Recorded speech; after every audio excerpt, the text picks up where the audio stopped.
This episode, we get to talk with Jonathan Sprinkles. Now, this guy is a National Speaker of the Year. He's a Pinnacle Award winner for the excellence in business. He's a 14-time author. He even has his own TV show. And he's the founder of the Connection Lab. Now, this episode is awesome because we talk about life post-COVID and how it's changed our industry and how you can thrive in it. Let's jump right in. Hey, Jonathan, could you just introduce yourself to the audience? Just tell us about you and what you do. So my name is Jonathan Sprinkles. People know me as the Connection Coach. Connection is a language that we speak here. I'm a 14-time author, very proud to say that. As of this year, we gave birth to the 14th baby.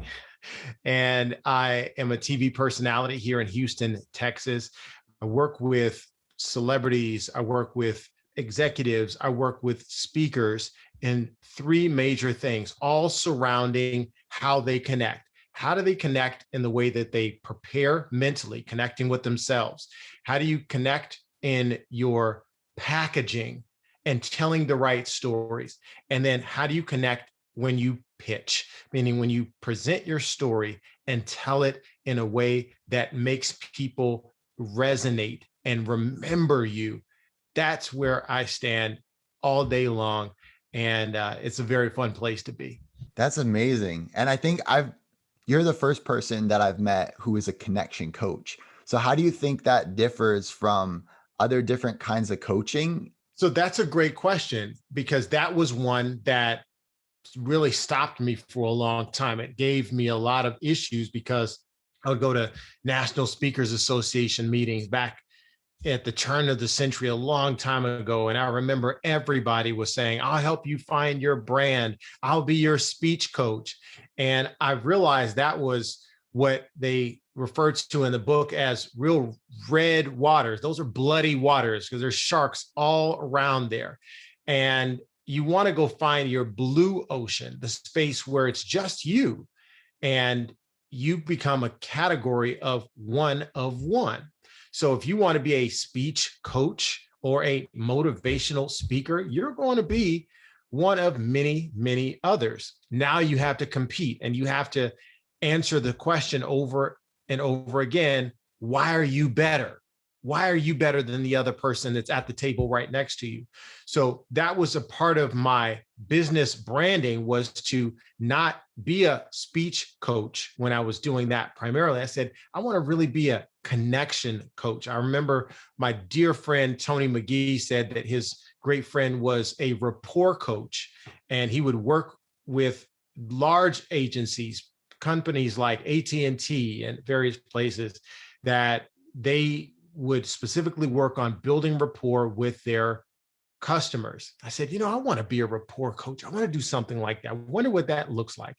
And then as my brand grew, I realized that what I could be the best in the world at was not just motivating people, because there's always going to be someone with a better motivational story, someone who's missing an arm, missing two legs, someone who has a gold medal, someone who's led people through wars. I can't compete with that. That's just not how I show up. But what I can do that makes me one of one is focus on the thing that I really love and the thing that I was already doing, but just didn't realize it. Learning how to really emotionally connect with people in ways that would further relationships, that open doors and close deals. Awesome. And I know right now we're getting into your kind of area of genius, which is connecting and branding. And so I do want to dive into that, but I also want to acknowledge that right now we're at a time when we just kind of had this global pandemic around COVID-19. We haven't been able to connect the way that we want to with people. And so there's all these limitations. And so I'm curious, from your perspective as a speaker, as a coach, where is our industry going? What is it doing for your position and for us as listeners, fellow speakers and coaches and consultants? Do you have anything to add on kind of where we are right now? And then I want to dive more into your branding. Yeah. So Jake, I've been at this for a long time. This was the second, quote, job that I ever had. I worked for Dell as a salesman for 2.5 years right out of college. And I left that and started talking to kids on weekends about making positive choices and staying in school. I loved what I did so much that I said, God, if you ever give me an opportunity to have a platform, then I promise that I'll make everybody feel motivated and special, make them feel like they can do anything. Well, that was good for a while. That's where we were.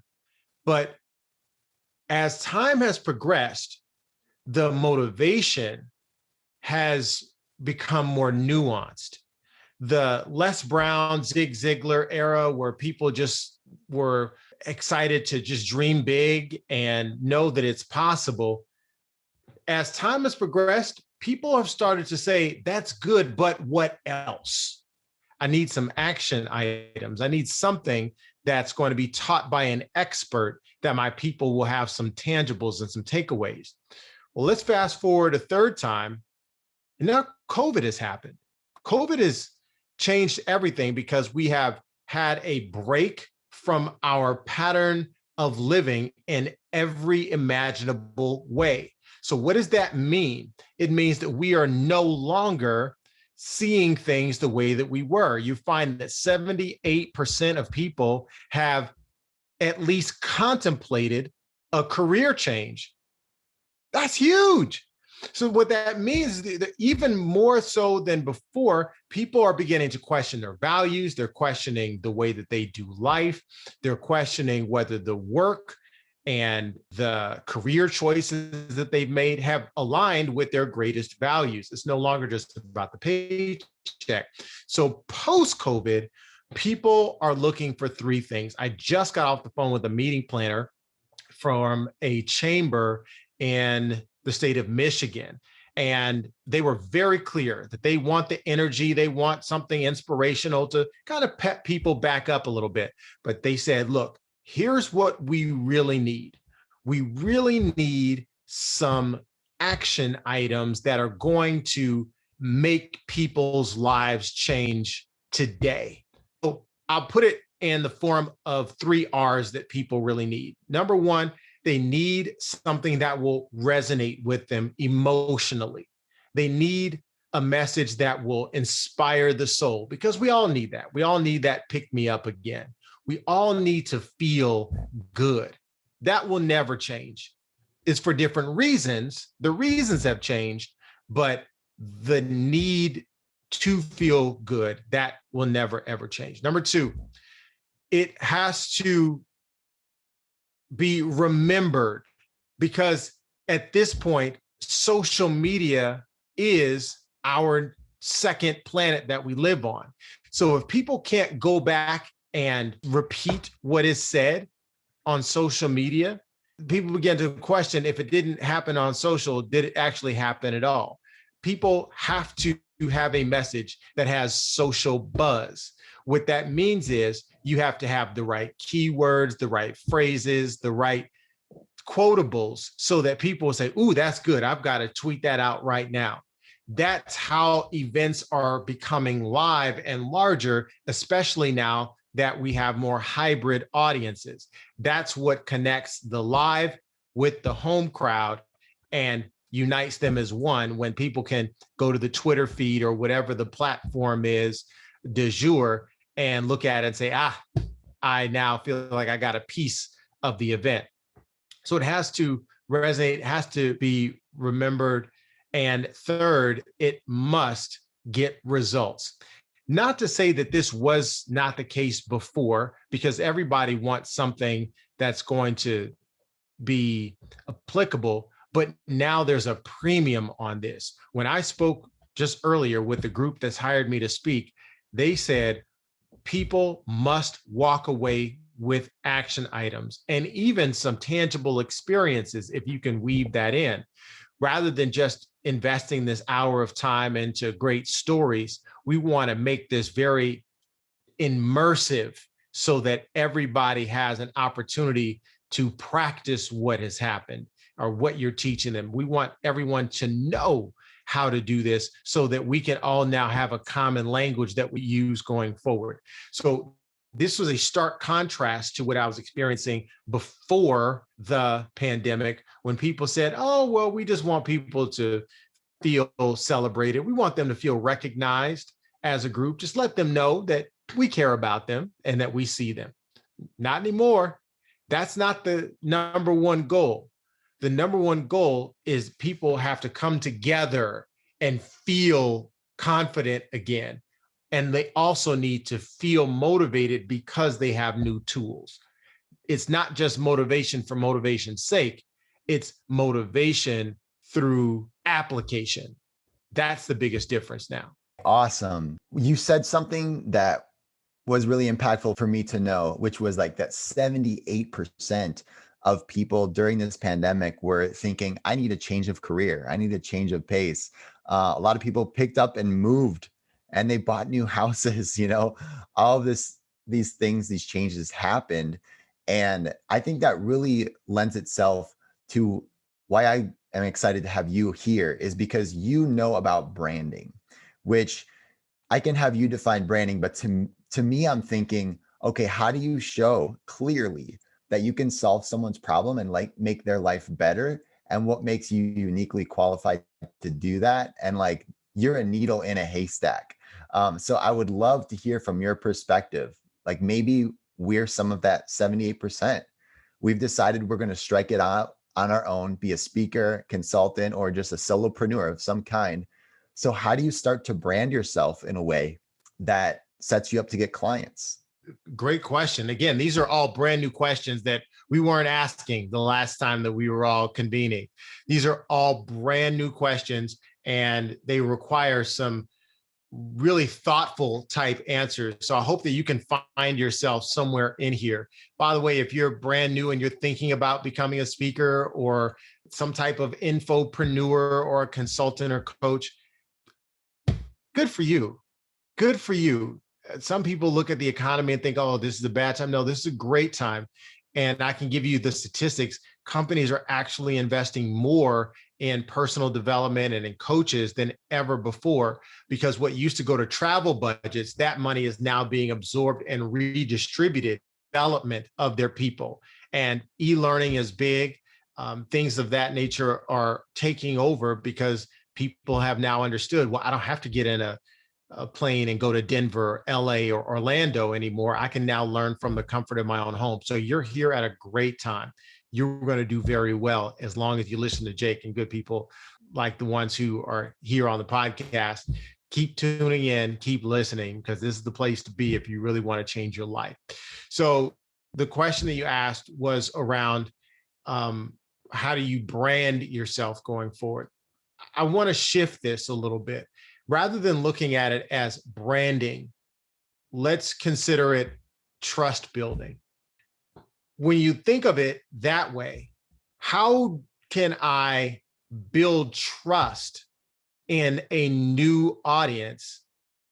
Well, you start to approach it very differently.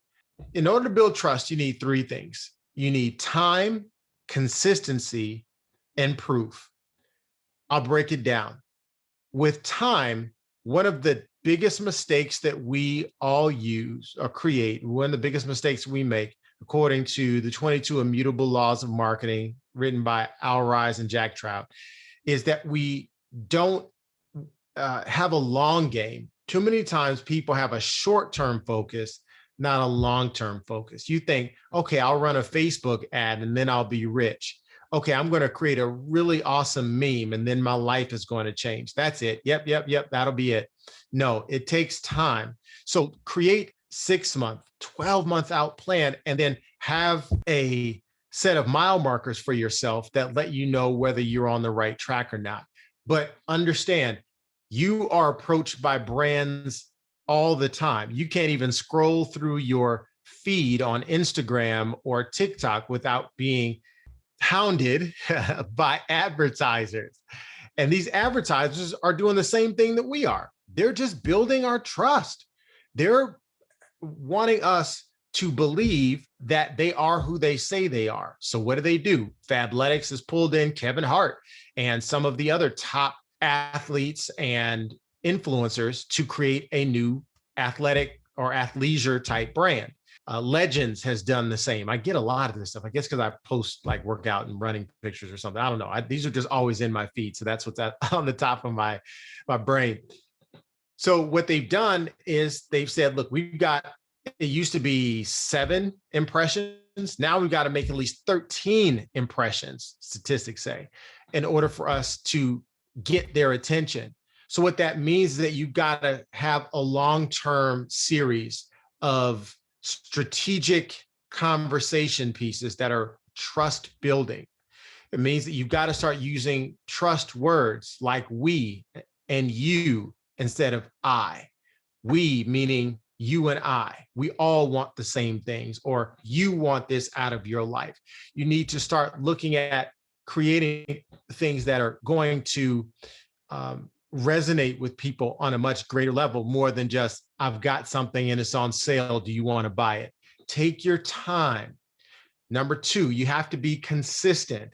So what that means is that you have to be telling the same story across all of your platforms. It's so easy to have an Instagram that's about your tacos and fajitas and beer and the cornhole games that you love to play. But then LinkedIn is very serious. And that's with you in a suit and tie. Well, people are looking for the same story to be told all across. So I do nuance it on LinkedIn. I am a lot more, I'll say, conservative, but on Instagram, you're going to see a lot more behind the scenes. I actually take my shirt off.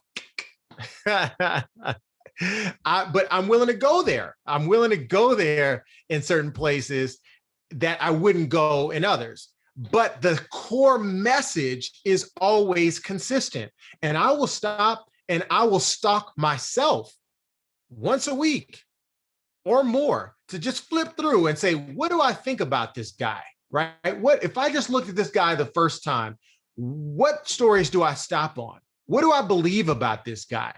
And so even with me, and as I was joking, taking my shirt off, it's still about me being a motivated person who is pushing, and I'm telling stories about my setbacks and how this relates to companies and people I'm working with, and I'm tying it into current events, all of those things. So it's a consistent story so that people believe I am who I say I am.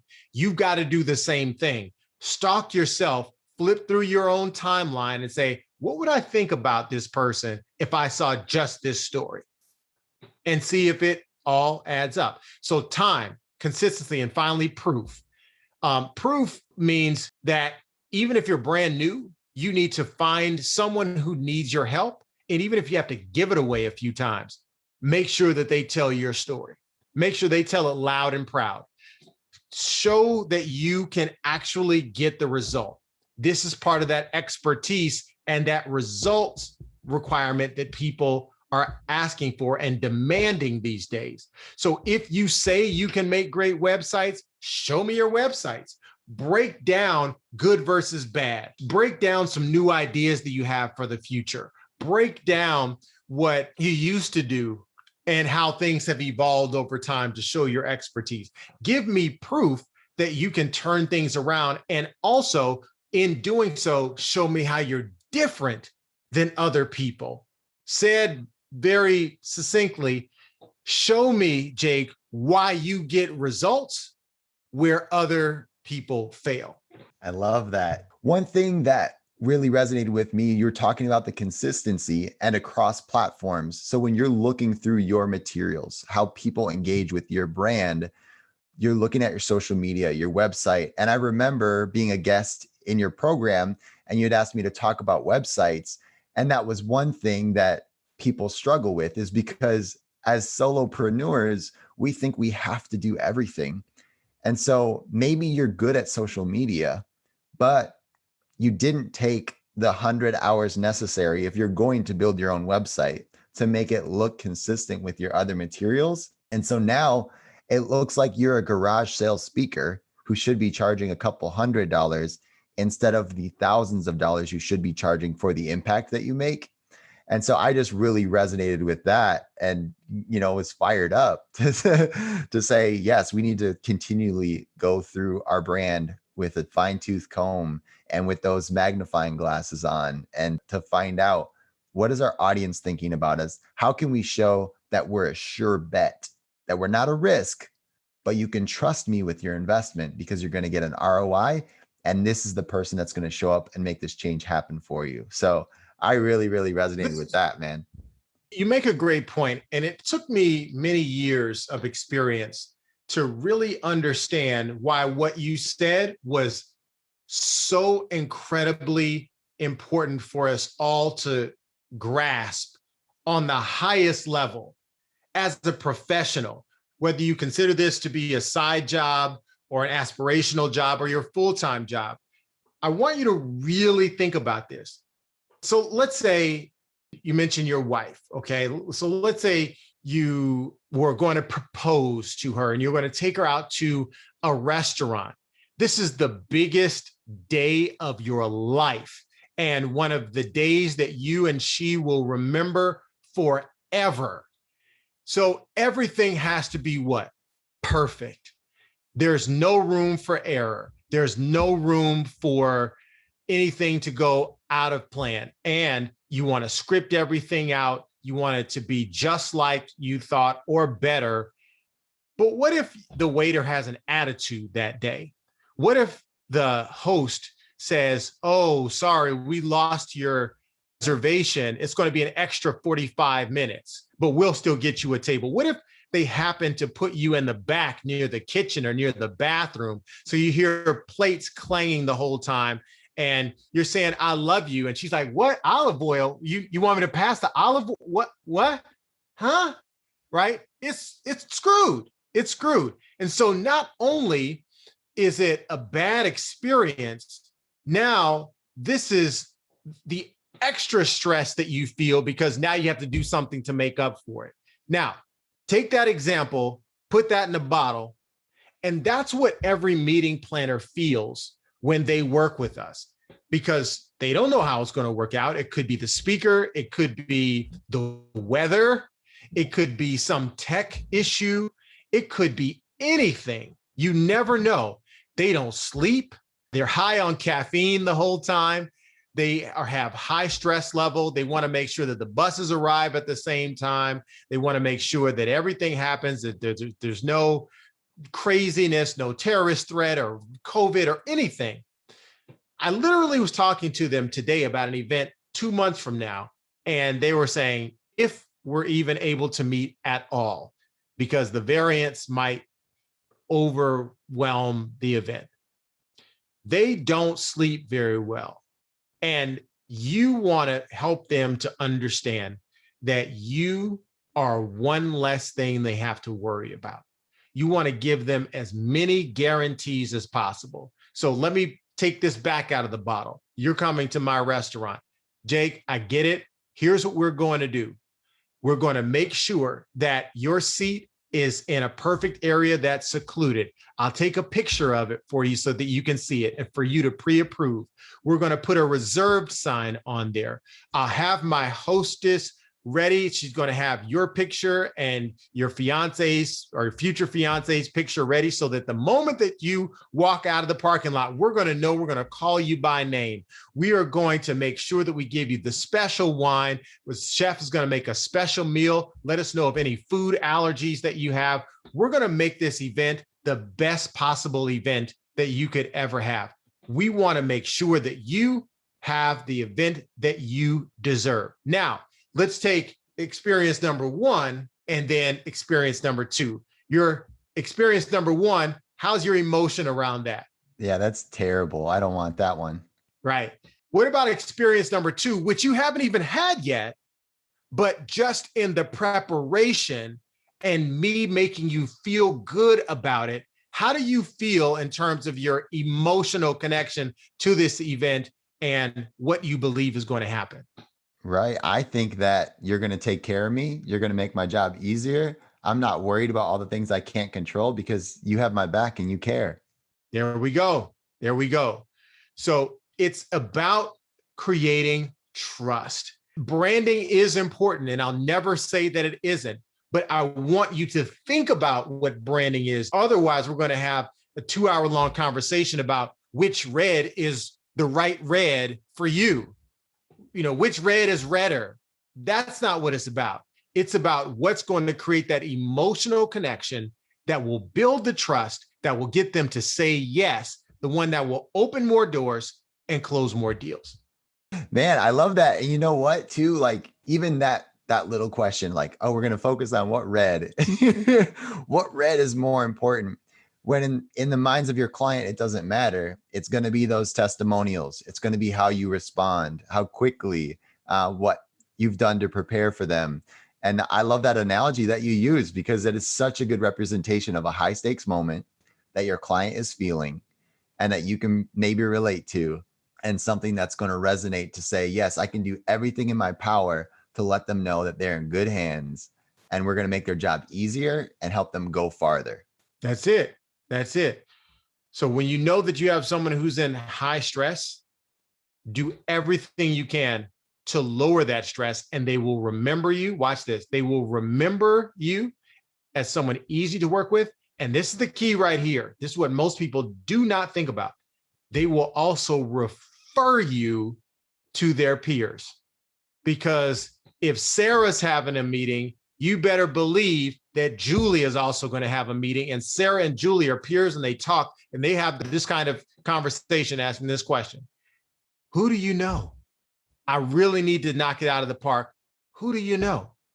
And when you do a good job with one, your name is at the top of their list and will always be in their mouth in a positive way when they say, get this person, it will be a joy.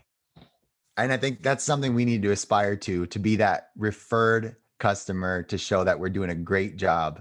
And everything that we build beforehand, our branding, our marketing, and our presentation, it's all lending to the same purpose, that we can do an amazing job. And so I want to make sure that we are respectful of your time. And thank you so much for coming on, Jonathan. Can I just hear a little bit more about if there's a way to work with you? If our audience thinks, hey, this guy, Jonathan, is awesome, I'd love to spend more time with him. Did you have any programs or anything we could plug into? Yeah, so I'm doing some really cool things right now as a result of what people have been asking me for. We had one plan for the end of this year, and we did a survey that was a complete game changer. It was really awesome because I thought we were going in one direction, and it turns out we're going to go in a different direction that will be simpler, more practical, and more easily accessible. People have said what they want, and we are listening. So the easiest way for people to contact me is well, first off, of course, I'm on all the social media platforms. Just look for Jonathan Sprinkles. There's only one. I promise you that. With a name like Sprinkles, you won't find any other one. So just go to Instagram, you'll get that conversation. LinkedIn, you'll get that conversation. But when you want to not only get in contact with me, but also model some of the things that I'm doing in a way that's inexpensive or oftentimes very free, that you can do the exact same thing, you can actually text me directly. You can text me and just let me know that you want to be a part of what we're doing. My number is 713-366-4483. I'll repeat that, 713-336-4483. It's completely free, and I don't spam or send a bunch of stuff. I usually send a message maybe once a week, and it's just something positive. But if you want to engage, then I'm always there to talk. And this is me talking, by the way. This is not like some Russian bot or something like that. You're actually talking to me. So I'm really excited about the opportunity to connect with your folks. Awesome. Is there anything that was left unsaid that you're thinking would be good for an audience of speakers, coaches, consultants that you'd want to throw in there? This is what I have said in the past, but it's even more important now. Remember this, your points are powerful, but connection is key. People want to feel what we haven't felt in almost 2 years, that emotional connection. That's what was missing.